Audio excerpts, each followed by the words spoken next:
Okay, so today we are going to practice saying grace. I hope this is how your family says grace, but if it's not, just leave me a message and I can make another video.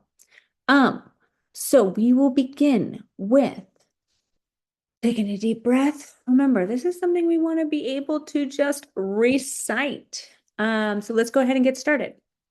We begin with, bless us, O Lord, and these thy gifts, which we are about to receive from thy bounty.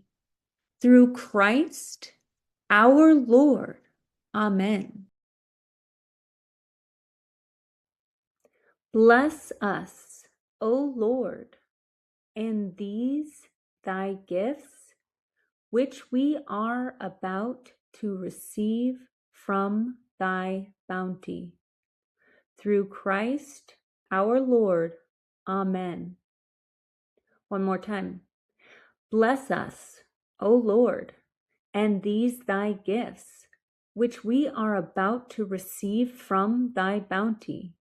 Through Christ our Lord. Amen.